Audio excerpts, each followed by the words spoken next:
Because I'm glad that this is one of the reasons that I want to talk to you about, because you're a nurse, right? Yes. And so what do you think, going off kind of what you said, what do you think, and we'll be serious about this, what is the, first of all, have you seen people die in there? I have. Yes. If you had to put a number, just how much would you say, since you've been Of working other it? people that I've seen die Yeah. in my career, it's not a super high number. It's about 10, maybe 15. That's high compared to most. Well, compared to most people, yes, but in the environment Like, that I'm we not a live on, nurse, and I think I've seen, like, literally seen killed or died or bodies, like maybe 6. yeah. I think. So And I mean, think I've mine's seen- high. So yours is pretty high. So it's fair to say that you've been around death enough to talk about it a little Yes. bit, right? What do you think is the strangest one? And obviously don't give out this person's details, but what do you think is, like, one of those scenarios that you're talking about where, like, damn, like, life is precious, you never know? Can you think of someone where you're like, you heard their story and it was like, is there any weird ones like that? Or is it basically like cancer got them, or they got shot or something like that? That's usually the case, unfortunately, is that people have, and I'm gonna say this in a weird way, but it's fortunately people who are older. No, Really? I'm not saying No, fortunately I because it's a actually bad get thing, what you're saying there. but Yeah. it's because at least that person has gotten to live their life. No matter how they live their life, if they have gotten to live their life, I haven't. I originally, when I started being a nurse, I wanted to go into the NICU, right, neonatal intensive care unit, and I realized, Is that children? yeah, well, babies, Okay. yeah, PICU newborns. is pediatric, or What counts as pediatric? Like, how old is I don't know. I think it's like 6 months or 6 months and younger? yeah. Okay. I'm not really sure. That's not my field, but But that's what you wanted to go into. I wanted to originally? go into that because I thought that it would be something that was very helpful, right? Because I mean, unfortunately, when you're helping somebody that is older, there is a lot of issues that you can't fix, right? I mean, age you can't fix. You can't fix Yeah. age. But a baby, you can give him a better chance of survival, right? But I just couldn't deal with one, the complexity of children, but two, the loss of an opportunity, right? Now that's good. That's kind of confusing in my own psyche because I'm pro-choice, but once the baby's born, then me as a nurse, I just couldn't deal with that.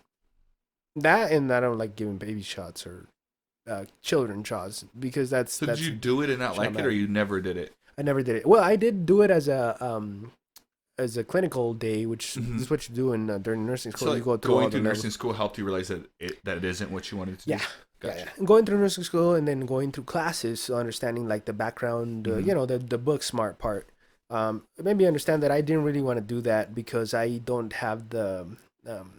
Well, you have to be passionate about what you do too, and I just didn't have a Yeah. passion for I'm that. glad. I'm glad that you were able to recognize that, because not a lot of people do. I think they hop into the Yeah. thing that they think they want to Yeah. do because they've already committed to it. I think it's Yeah. really cool that you actually took the time to realize, like, hey, I don't know if this is my passion. Yeah. So what happened after that? Did you switch your passion, or where did that go? Well, I at that point I was kind of like I had a broad horizon and I could go any way I wanted, right? I could have just went into blah blah blah and Mhm. and been just fine if I would have chosen that path. I could have went into psych. I could have went into uh, I don't know, ICU or telemetry or medical surgical or any other really kind of path you can follow to make your nursing career.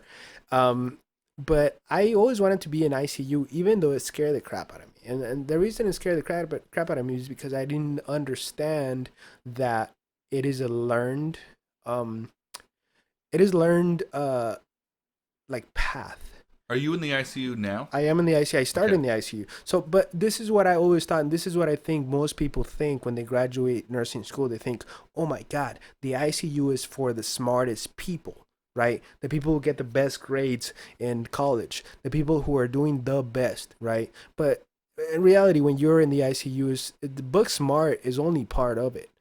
You have to have something else. The passion for it, the understanding of what's going on within the human body, the risks that you are creating or that you're preventing by titrating a sedative or providing a patient a vasopressor that's gonna bring up their blood pressure at the expense of something else like clamping off areas of the body that are too small to handle a vasopressor. Right? So there's a lot of things that you have to understand that are learned. So at the beginning when I started in ICU, I thought, oh my God, this is the scariest thing ever, because I always thought, like, again, the people that go into ICU are the smartest people, right? And I didn't see myself as that. I thought, oh, I'm just average. I feel like a lot of people fall into that, right? In that category, when you're doing something, anything, you don't see yourself as great. You only get the recognition from people. When you get that recognition, then you're like, oh, but And then it's still sometimes when inside. people give it to you, you still don't believe it, huh? Yeah, exactly. So that's where I'd fallen on that. You asked me about what was the weirdest, kind of most strange. Yeah, can you think of something to, I guess, like, is there either a story, and obviously again you can give as much details as you want, but is there something, the reason why I care about this is because I have a death anxiety almost, but when I Yeah, hear stories about stuff, it actually makes me feel safer, which, going back, and I won't carry too off because I want to hear your answer, going back to those stories about like the murderers and stuff, it brings me comfort to know that I now have the information about how to avoid a situation like that. yeah, And so, in a weird way, because I struggle with all the people that have died in my life, yeah. hearing different stories brings me comfort to know that I now gain some new knowledge from it. So I guess that's why I'm asking, and if there isn't one, that's fine. But can you think of something like, this Well, person came in for this, and this, and this happened, and this is how it ended up yeah. So I have one that's it was my personal first one in the that I ICU? experienced. Well, maybe I had experienced some before, but none of them were directly involving me, right? I had a patient that was having really bad. They had a mass in their stomach, and it was very quick. The patient came in, 30 minutes later, the patient was coding. We had to code him, and unfortunately, the patient was what we call a full code. So we had to go through the whole motion, even though this patient was very very weak. I don't like to. It's unfortunate that a lot of people don't understand the severity of a patient's like illness, that they will push to the bitter end to maintain a possibility of that person getting better. Unfortunately, there is some people who are not going to get better. It's just the truth, right? Because we are, as healthcare professionals, we don't have magic wands. We can't fix everything. Well, we can control a few things. The few Yeah. things that we can control, we definitely try to control as best as we can. But there are some things that are out of control, and they just can't be fixed, and people will pass, right? I mean, that's unfortunately the nature of it. So this patient came in. He was very, very, very sick. The best we can do it at that point, because we didn't understand what was going on at that point. There's no way to know this patient's been there for 30 minutes, right? There's no way to know like how to treat Is this this. an older person? Oh yeah, How yeah. old would So you say he was? about 60s, mid 60s, right? Okay. So not extremely old, but not very young. So this person came in. They came in very, very pain. They were in extreme pain. I gave him some pain medication, and then we had to unfortunately code the patient because they started not being able to breathe properly, and unfortunately they passed. And this is something that we experience a lot in the ICU, is that people are very, very sick, and thus you have to do these extreme things to keep them alive, right? You gotta bring in the vasopressors, you gotta do intubations, you gotta bring in sedatives and high very potent medications to keep people alive. So those are all the things that we kind of going back to the beginning of my story about being a nurse, is that a lot of people don't understand or don't think that they can do this, and I count myself as one of them. But it's a learn process. It's a process to learn to be an ICU nurse. I'm What very grateful for the people that I work with. They are all awesome, and I think that that's the biggest reason why I feel like I am successful in the first place in the ICU. It's because we have a really good team that supports each other. So when that person, you said, was one of the first people, right? One of the first people that I've experienced in my direct area. So how did it make you feel when that person passed away, and then what did your coworkers do to help you through it? Well, we have, like I said, we have a really good support system. So they always, the first thing that they do is ask you, "Are you okay? Are you all right? Are you doing okay? Do you need anything?" Right? That's the base. Like they're asking you this, They're and asking this you is directly. superiors or just same level. Everybody, Everyone. They want to make sure. everybody. Just because it's no matter who you are and no matter who the person was, no matter who the person was or how old they were, it's a traumatic experience every time. Was it Right? traumatic for you?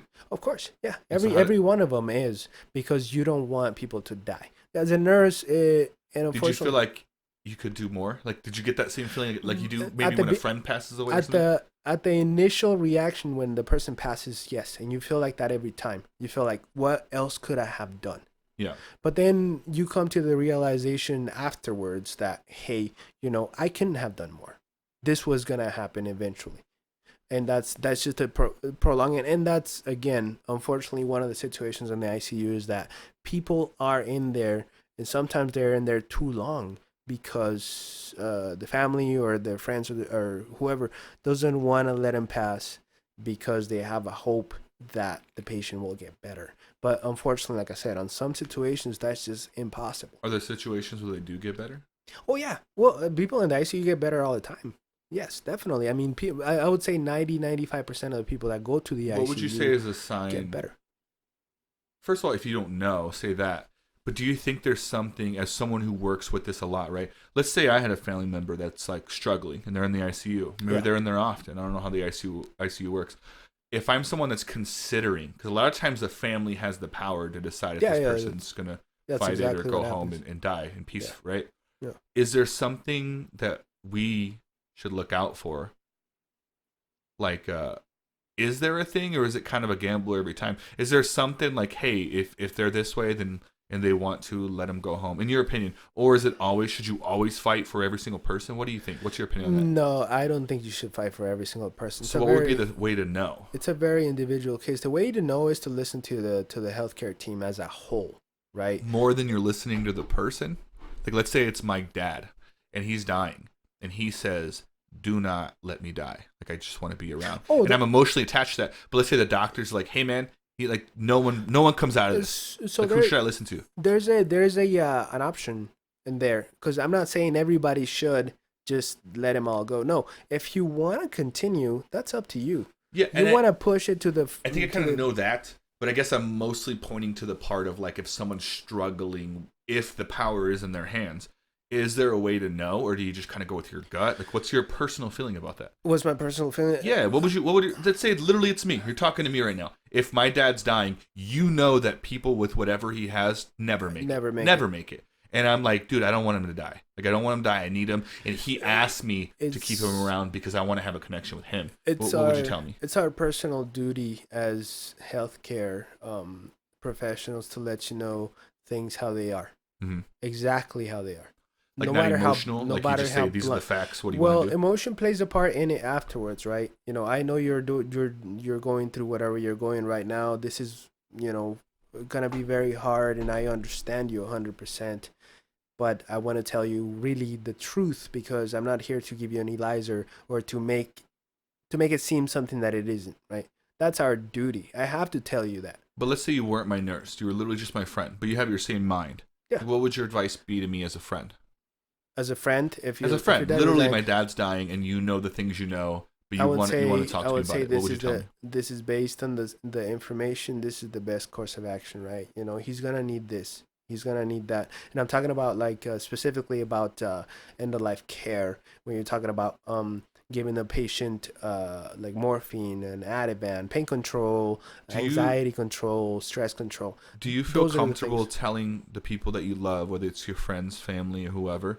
Do you feel comfortable telling them the hard truth, or do you think that you're the type of person that tells them what they want to hear? No, I tell them the hard truth. Yeah. It's harder for you to tell somebody the like try to comfort them, because if it's not true, then it creates a situation where you feel like you're lying to them, and that it weighs on you emotionally. I don't like to feel that way, because it's not beneficial to me, it's not beneficial to anybody else. It is what it is, and it's required. Like I said, it's necessary for me to go in there and tell them, hey, this is the situation. So I'll put in perspective. If it was a family member that was my family member, I would still say it the same way, because I want that person to have most comfort. Comfort to me is the most important at that in that situation. For the person that's in the Yes, ICU. for Yeah. the person itself, because Because a lot of times the family doesn't have a choice, right? Like if a person's of sound mind, they're making their own medical choices, yeah, right? If they're but in there. hardly ever. If they're already getting that close to passing, then they don't have like an option to they don't have the ability to say it themselves. Like if they're intubated, for example, because they have like a respiratory failure or something. What like does that mean? That means that they put a tube down the throat. So you can breathe. Yeah, so they can breathe. What is that called again? It's a intubation, and a ventilator. Gotcha. Yeah. So, when you're in that type of situation, you're sedated, you got your pain control and stuff like that. Like obviously, you're not gonna be able to make your own decisions. So that's why you have a power of attorney, or somebody who's taking care of you. In that type of situation, and it's usually that type of situation that most people die. It's that they're already at that point where they just can't maintain their own homeostasis, right? They just can't. Their body just can't stay alive, and they're alive artificially with chemicals and drugs and machines, right? So in that situation, I would like to tell a family, or if it was my own family member, I would say, keep them comfortable, give them pain control, give them anxiety control, Yeah. because there is a point where you get to where you're not coming back, and that's just the truth. Do you ever get nervous that you'll get desensitized to death? Like because you've been around it, like so whenever you lose a family member, like maybe it's easier than it should be, and maybe you won't feel the way you should feel. Do you ever get nervous about that, or has it even crossed your mind? I don't get nervous about it. I feel comfortable to understand it better. You know Okay, what I mean? Like, that's an interesting perspective. I didn't think of that. It's comfort for me. So you to feel know, like I'll understand better because I've been through it so much. The Yes. way maybe. well, I understand the futility of some things. I can't. Yeah. No, I get what you're saying. And a lot of people don't, because they're not in my situation. But I understand doing this or doing that is really not gonna prolong their life in a meaningful way, right? They're Mhm. not really gonna up and walk out of there and go for a marathon or anything, right? That's just unrealistic. So understanding it makes me feel more comfortable.